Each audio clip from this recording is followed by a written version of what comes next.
Selamat pagi anak-anak, jumpa lagi dengan Bu Titi dalam pembelajaran fisika. Kali ini kita akan bahas tentang bab fluidostatis, subbab tekanan hidrostatis. Materi ini untuk anak-anak SMA kelas 11 MIPA. Sebelumnya Bu Titi ingin menyapa kalian dulu, bagaimana kabarnya anak-anak? Semoga semuanya dalam keadaan baik dan sehat, amin. Nah, kita akan mulai materinya. Sebelumnya mungkin kita akan buka-buka dulu. Materi apa yang akan kita bahas sebetulnya? Karena ini adalah bab baru setelah kita membahas tentang materi sebelumnya ya. Dan materi ini berbeda karena materi yang sebelumnya adalah tentang gaya. Sekarang ini adalah fluida, yang akan beda. Nah, fluida ini ada dua sebetulnya, fluida statis dan fluida dinamis. Nah, fluida dinamis nanti akan pelajari di bab selanjutnya. Nah, materi-materinya adalah seperti ini, apa itu fluida statis, kemudian besaran-besaran pada fluida, massa jenis, tekanan, kemudian ada tekanan hidrostatis, ini ada sistem internasional, satuan ada Pascal, kemudian ada tekanan hidrostatis, bagaimana keterangan dari tekanan pada zat cair, kemudian rumus-rumusnya, tekanan, hukum pokok hidrostatika, lalu ada kecakapan kompetensi, ini kalian mencoba nanti dengan botol plastik bekas minuman di rumah ya. Kemudian contoh soal ada 1, 2,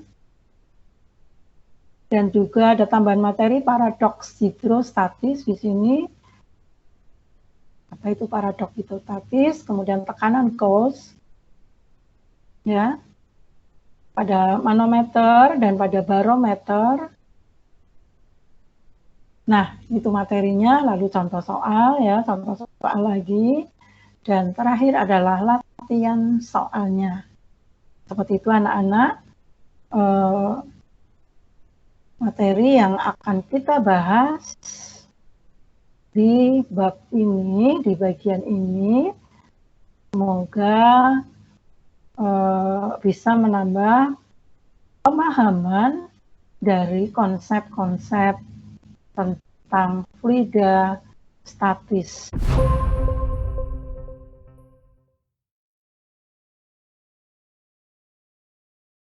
Apa itu fluida statis? Apa yang dinamakan dan fluida? Fluida adalah zat alir, zat yang bisa mengalir. Ini fluida adalah zat yang bisa mengalir. Nah, apa saja contohnya? Tidak hanya zat cair saja, tetapi zat cair dan gas.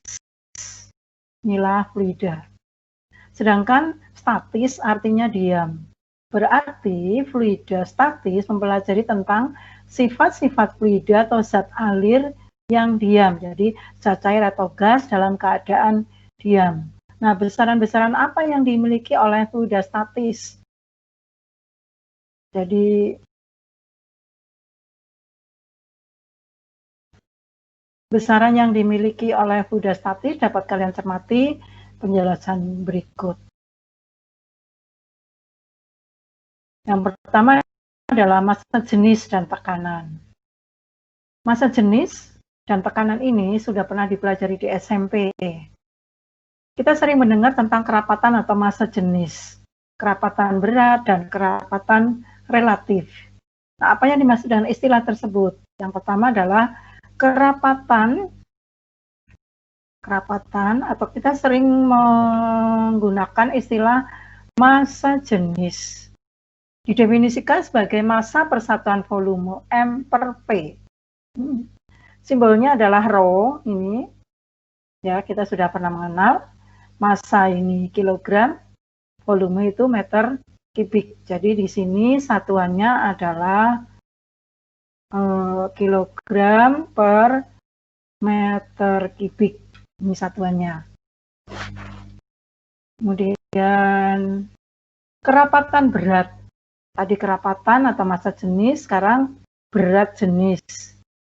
Kerapatan berat, mungkin nama lainnya, simbolnya rho G, adalah berat per volume. Kalau massa jenis massa per volume, berat jenis, ini nama lainnya berat jenis, atau kerapatan berat, ini berat per volume. Berat itu massa kali, berat itu gaya berat, ya, massa kali percepatan, per V.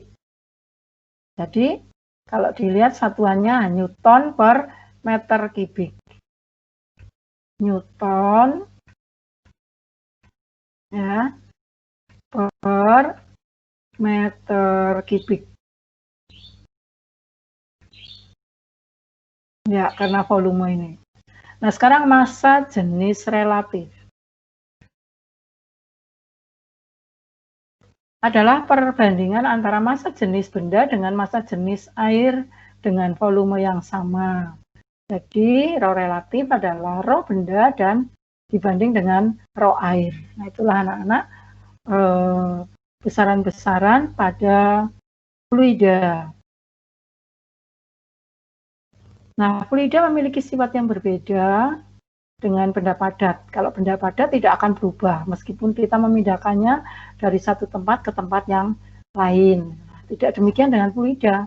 Bentuk fluida akan berubah sesuai dengan tempatnya. Contoh fluida air misalnya. Kalian tuangkan air ke dalam gelas. Bagaimana bentuk airnya? Seperti gelas ya. Sekarang pindahkan air ke mangkok. Bentuk air akan berubah mengikuti mangkok. Tidak mungkin terus tetap menjadi bentuk gelas ya. Nah, salah satu sifat fluida adalah tidak dapat menopang tegangan geser sehingga bentuknya akan berubah sesuai dengan bentuk tempatnya. Jadi ini sifat fluida. Kita garisi saja. Nah, ini tidak dapat menopang tegangan geser. Sehingga bentuknya akan berubah. Itulah sifat dari fluida. Nah, sebagai contoh seperti ini, masukkan sebuah benda dengan luas penampang A ke dalam fluida. Pokoknya sebuah benda masukkan ke zat cair misalnya. Tekanlah ke bawah benda tersebut, apa yang kalian rasakan? Nah, misalnya ada kubus ya, kubus kalian masukkan di dalam air. Nah, kalian akan merasakan ada tekanan pada tangan ya. Begitu kita menekan, ada seperti kita ditekan ke atas oleh air itu. Nah, fluida memberikan gaya yang tegak lurus pada setiap permukaan benda yang ada di dalam fluida. Nah, gaya persatuan luas yang diadakan oleh fluida sama di setiap titik pada permukaan benda pada kedalaman yang sama. Nah, gaya persatuan luas ini dinamakan dengan tekanan fluida. Nih, tekanan fluida. Gaya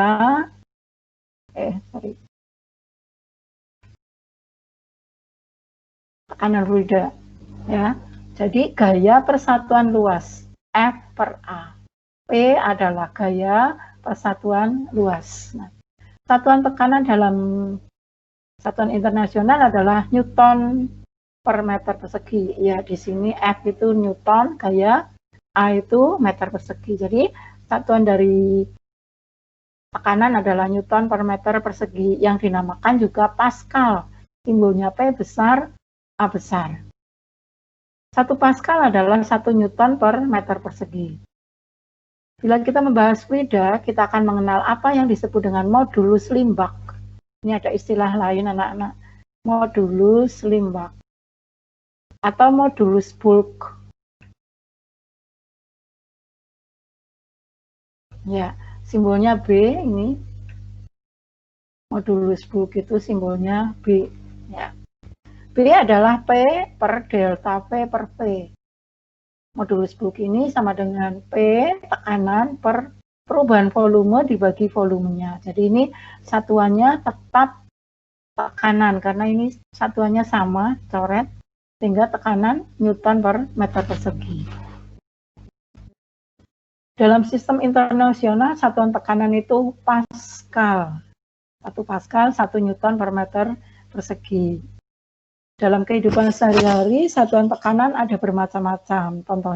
Contohnya seperti atmosfer, cm Hg. 1 atmosfer 76 cm Hg. 1 atmosfer juga sama dengan 10⁵ Pascal. Gitu. Nah, kita mulai dengan tekanan hidrostatis. Nah, perhatikanlah misalnya pada suatu bendungan. Kalian perhatikan anak-anak, semakin dalam bendungannya, semakin dindingnya semakin tebal. Jadi, jika suatu bendungan atau kolam gitu ya, sungai gitu, semakin dalam, maka dindingnya semakin tebal. Kenapa? Karena semakin dalam, maka tekanan di dalam fluida akan semakin besar. Benarkah demikian? Kita akan mencoba mencari tahu mengapa demikian. Mari kita tinjau sebagian kecil fluida berbentuk silinder dengan ketinggian H dan luas penampang A seperti pada gambar berikut. Perhatikan gambarnya anak-anak. Ini tabungnya, kemudian ada luas penampangnya A, ada tekanan atas, kanan awal di sini ada gaya juga, kemudian gaya pertama, gaya 1, lalu P, lalu ada gaya berat, dan ini tinggi zat cairnya. Fluida dapat kita anggap terdiri dari beberapa lapisan di sini. Jadi misalnya air di dalam bejana atau bak gitu ya, ternyata kita anggap di situ ada lapis-lapis gitu. Lapisan di atas akan membebani lapisan di bawahnya. Nah, ini yang di atas akan memberi beban karena ada beratnya di sini. Tekanan pada lapisan teratas hanya berasal dari tekanan udara luar P0. Di sini P0, yang atas itu mendapat tekanan dari udara luar P0.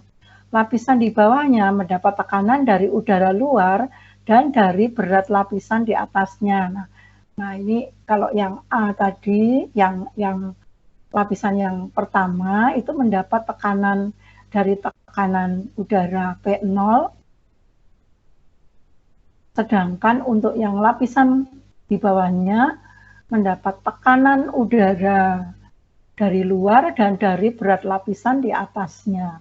Demikian juga yang bawahnya ada tekanan udara luar P0 dan juga tekanan dari lapisan di atasnya dan seterusnya.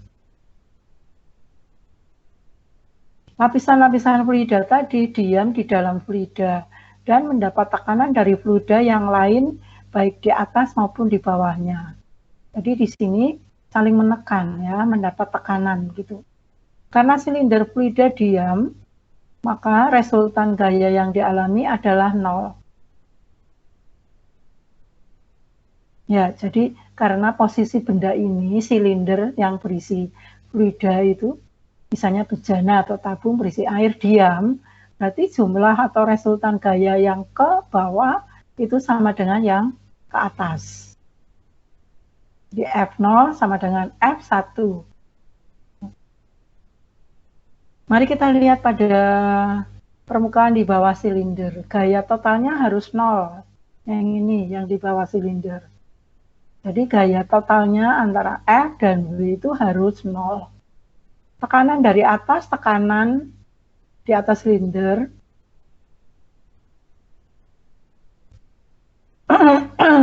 Saya ulang. Tekanan dari atas berasal dari P0, yaitu tekanan di atas silinder, sehingga gaya dari atas adalah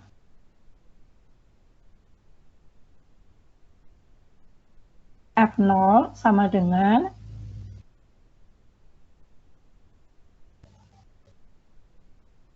F0 sama dengan P0 kali A. Tekanan yang disebabkan oleh gaya berat sebesar, gaya berat itu F sama dengan M kali G.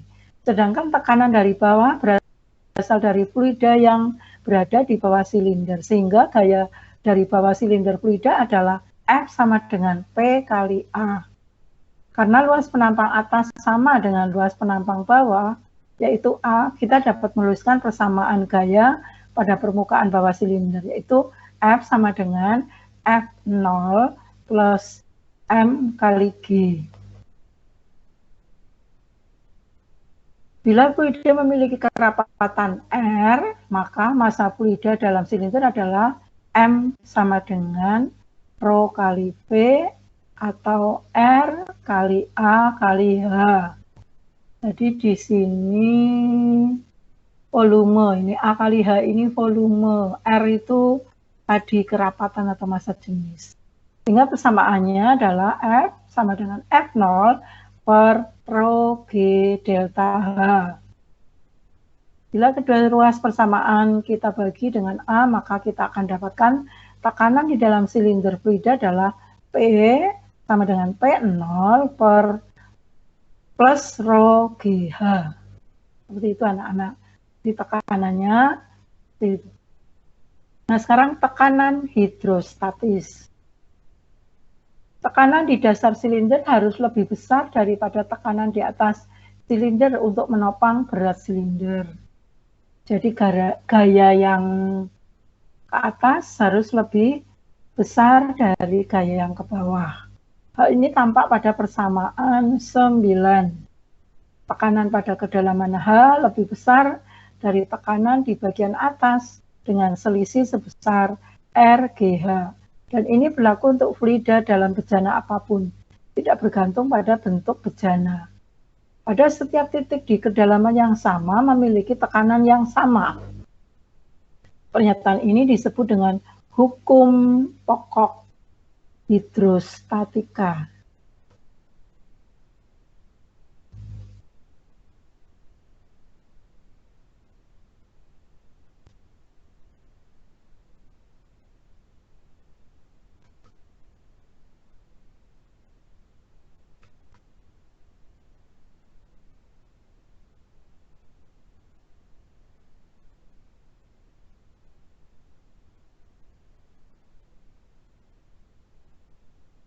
Saya ulang, pernyataan ini disebut sebagai hukum pokok hidrostatika. Kita beri garis di sini.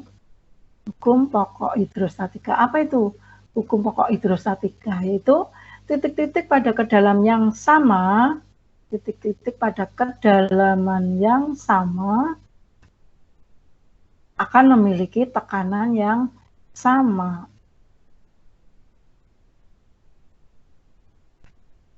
Ya, itulah hukum pokok hidrostatika. Diulang ya. Titik-titik pada kedalaman yang sama memiliki tekanan yang sama. Nah, ini gambarnya ya. Jadi garisnya keluar semuanya. Pada satu titik itu nanti akan menyebar, melingkar gitu. Nah, ini ada kecakapan kompetensi anak-anak. Kita berhenti dulu materinya, lanjut dengan ini.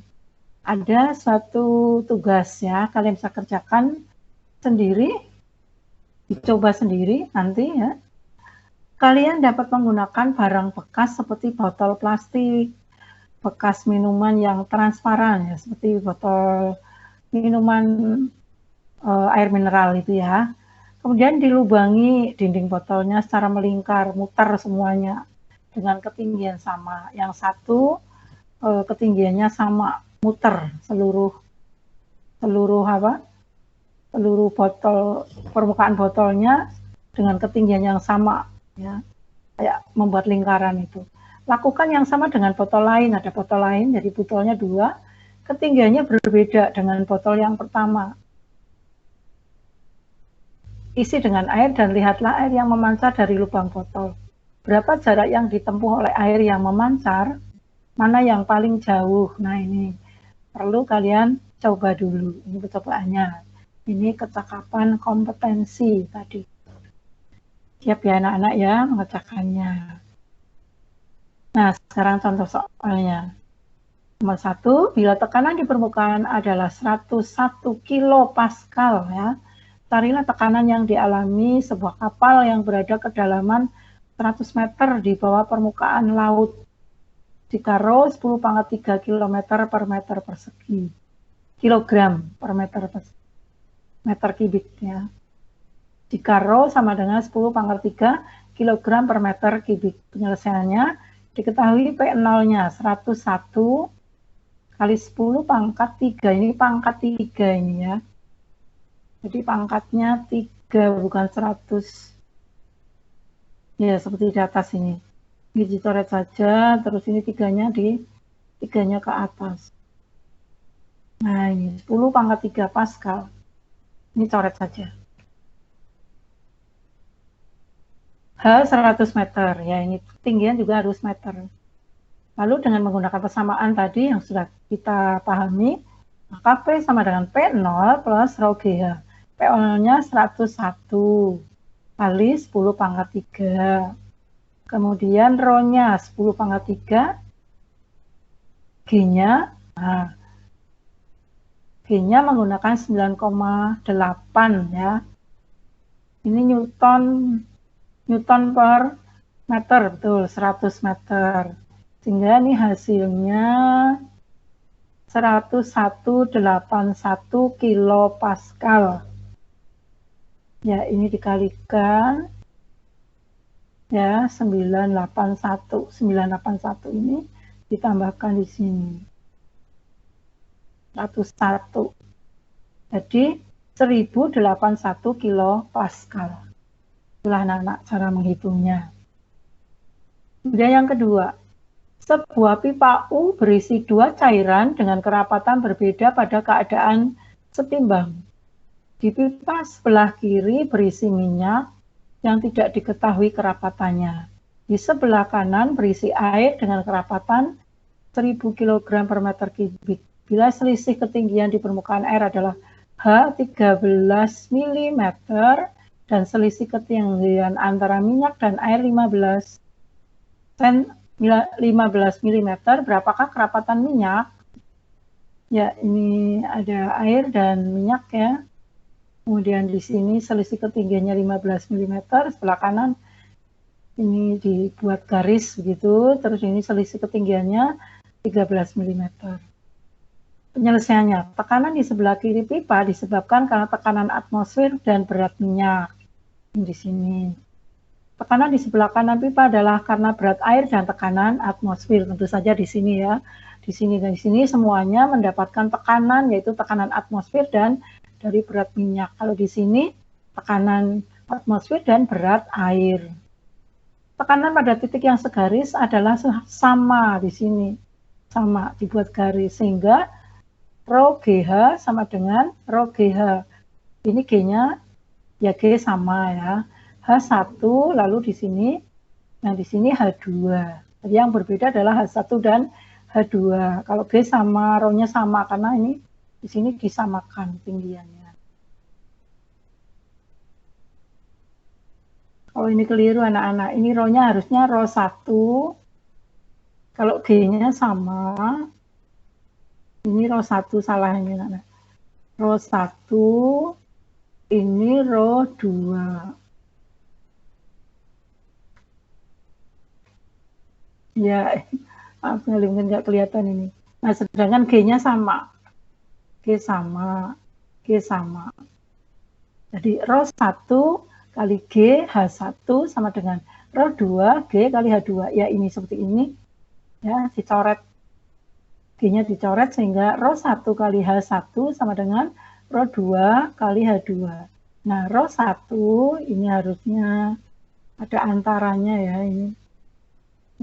Rho 1 sama dengan, ini rho 1 sama dengan rho 2 per H2 ini dibagi H1. Ya, tinggal dimasukkan rho 2 1000, ini sudah kilogram per meter kubik. Nah, ini mili boleh tetap ya, karena nanti akan dicoret juga dengan mili. Boleh. Nah, temunya 866,7 kg per meter kubik. Jadi kerapatan minyaknya adalah sekian ini. Ya, jadi rumusnya adalah menggunakan persamaan dari tekanan hidrostatis, yaitu rho G kali H.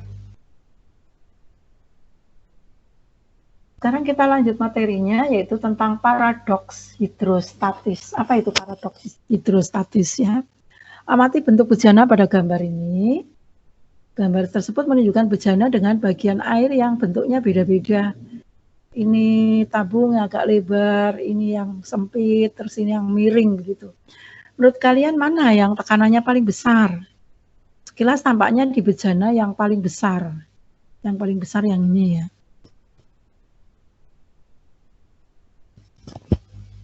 Tetapi jika kalian memperhatikan, bukankah yang mempengaruhi tekanan adalah ketinggian, bukan bentuk bejana.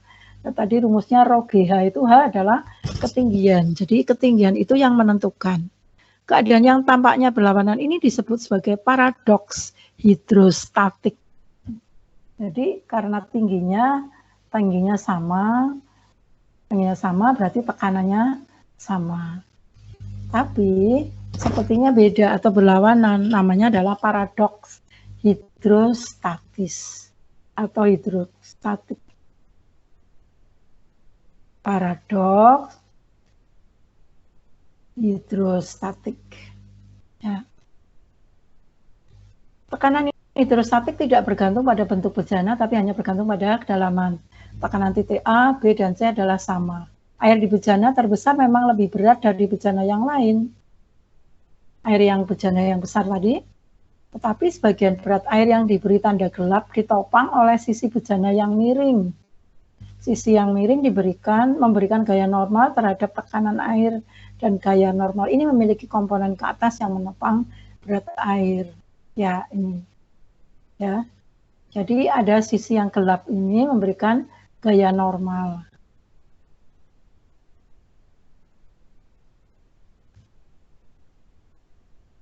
Kita lanjutkan dengan tekanan Gauss. Ya. Sifat fluida ini beda tekanan pada fluida sebanding dengan kedalaman dapat kita gunakan untuk mengukur tekanan yang tidak kita ketahui. Mari kita tinjau alat pengukur tekanan sederhana yaitu manometer. Jadi manometer adalah alat untuk mengukur tekanan fluida. Manometernya di sini tabung terbuka. Salah satu ujung tabung terbuka dihubungkan dengan ruangan yang hendak kita cari tekanannya, sehingga tekanannya adalah tekanan ruangan. Misalkan kita sebut P. Nah ini sekarang kita lihat gambarnya. Nah ini manometer terbuka. Jadi manometer terus dihubungkan dengan ruangan dengan volume P. Ini manometernya terus dihubungkan. Salah satunya ini tabung yang satunya dihubungkan dengan suatu ruangan dengan volume P. Lalu yang satunya dibiarkan terbuka. Sehingga tekanan di ujung ini adalah tekanan udara luar yaitu P0. Nah, di sini karena terbuka maka tekanannya adalah P0 atau tekanan atmosfer. Karena ada tekanan P, maka cairan dalam manometer akan berbeda ketinggiannya sebesar H. Ya, ini. Jadi karena ada tekanannya, ada tekanan P, maka cairan dalam manometer ini akan berbeda ketinggiannya. Perbedaan tekanan antara P dan P0, di sini P, di sini mestinya P ya.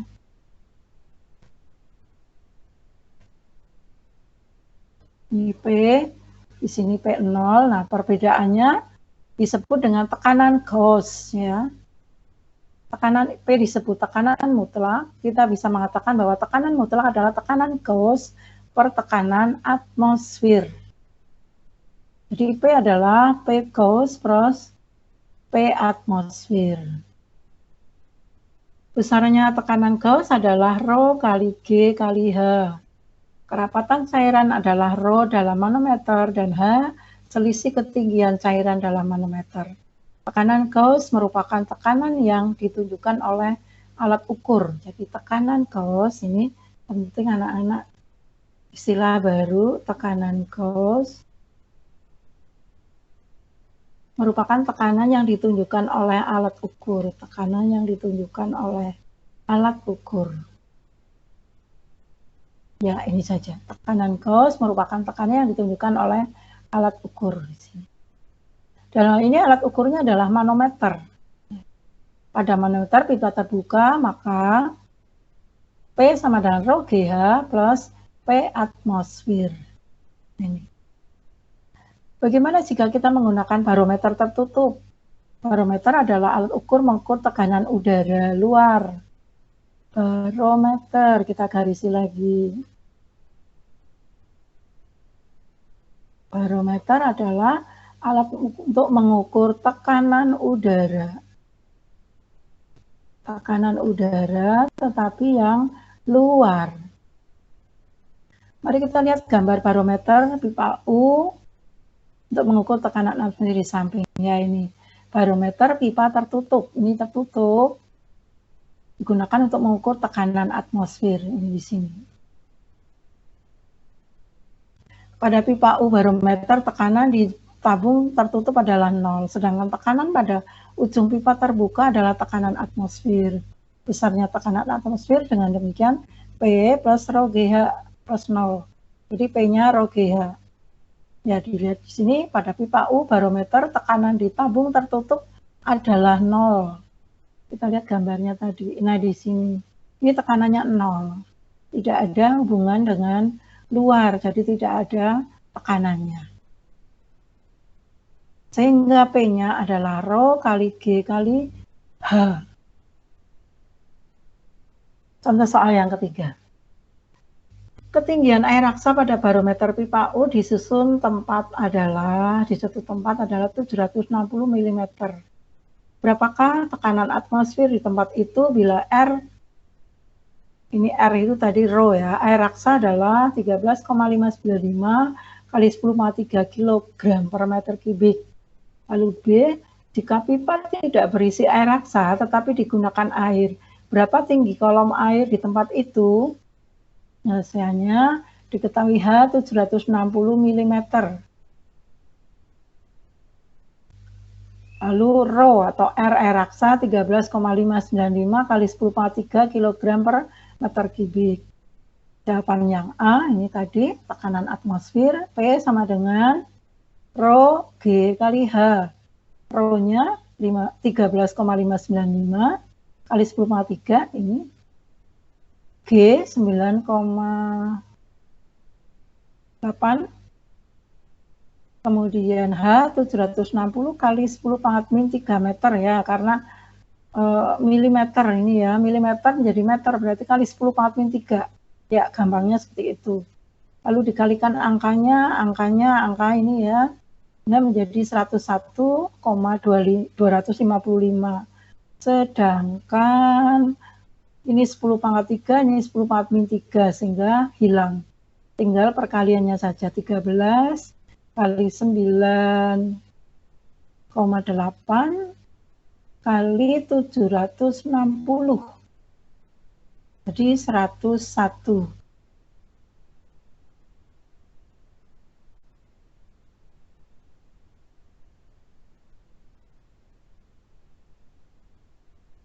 Ya, saya ulang ya. Dengan menggunakan persamaan 9 tadi ya, rumusnya adalah rho kali G kali H. Dengan demikian, ini nilainya 10 pangkat 3, ini 10 pangkat min 3, ini hilang. 13,59 kali 9,8. Kemudian kali 760, sehingga 101,255. Ini kilo ya anak-anak ya, karena ini 13,595 kali taruhlah 10 ya, jadi 130 kali ini. Tidak mungkin hanya 101.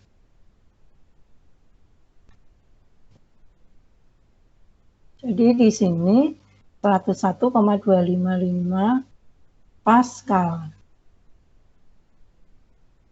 Kilo Pascal.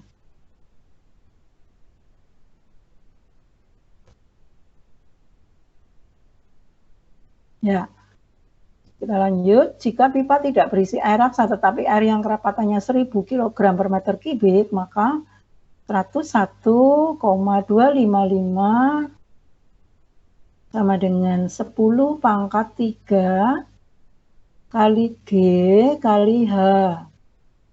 Jadi H sama dengan 101,255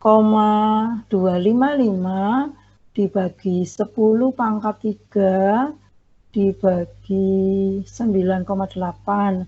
Nah ini kan ada kilonya ini ya, kali 10 pangkatnya, ditulis kilo juga di sini. Kilo, yang benar kilo karena dibagi. H sama dengan 10,3 meter atau sekian ini. Tekanan diberi satuan milimeter Hg, ya ini tidak usah dipakai, atau atmosfer ya, jadi milimeter Hg,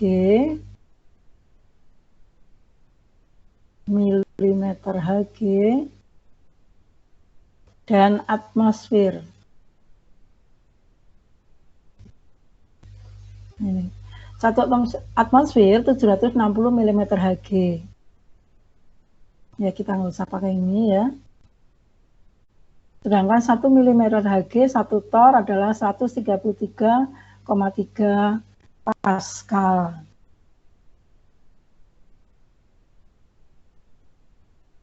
Nomor 4, ketinggian kolom barometer air raksa pada suatu ruangan pada suhu min 5 derajat Celcius adalah 740 cm. Kerapatan air raksa saat itu adalah 1,3608 kali 10^4 kg per meter kubik. Berapa tekanan udara di ruang itu? Diketahui Rho ini ya. Dan H ini sudah meter, jawabnya P sama dengan Rho GH atau RGH. Masukkan saja, satunya sudah setara ya. Terus tinggal dikalikan ini pangkatnya 4. Pangkatnya 4 dan ini menjadi kilo Pascal. Kalau atmosfer berarti kali 101,325 kilo Pascal ya. Karena satu atmosfer itu adalah, dalam atmosfer kilopascal itu menjadi atm ya. Kalau satu atmosfer itu 101,325 kilopascal, sehingga kalau sekian kilopascal adalah 98,69 per 101,325. Jadi ini satu atmosfer itu adalah 101,325 ya di dalam atmosfer. Nah, satu atmosfer adalah 101,325 kilopascal. Ini terangannya. Sedangkan di sini 98,69 kilopascal. Tidak ada satu atmosfer. Jadi berapa atmosfer? 98,69 per 101,325 sama dengan sekian.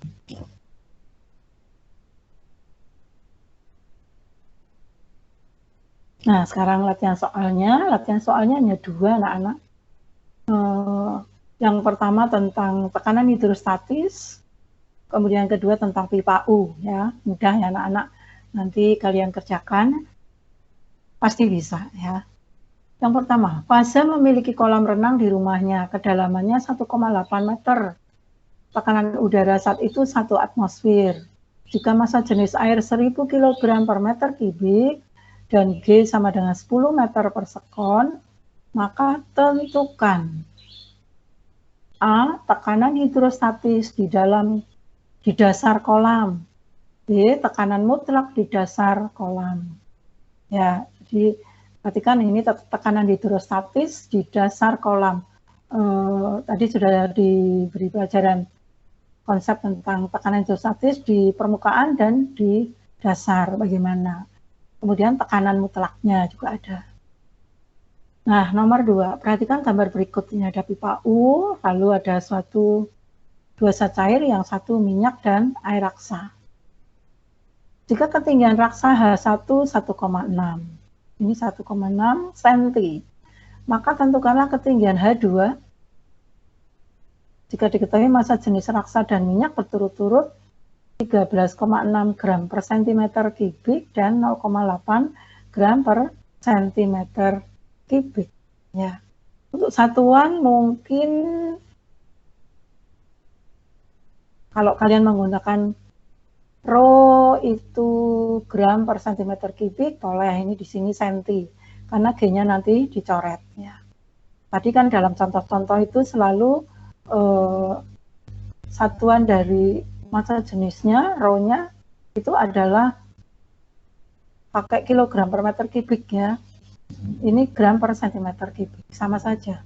Dan ini hanya tetap senti juga tidak apa-apa, karena nanti akan menjadikan sebuah persamaan. Ya, seperti itu anak-anak, dan soalnya nanti dikerjakan sebagai tugas ya, untuk latihan soal. Ya, sampai sekian dulu anak-anak pembelajaran hari ini. Semoga bisa bermanfaat bagi kita semuanya. Salam sehat selalu, selamat pagi, terima kasih.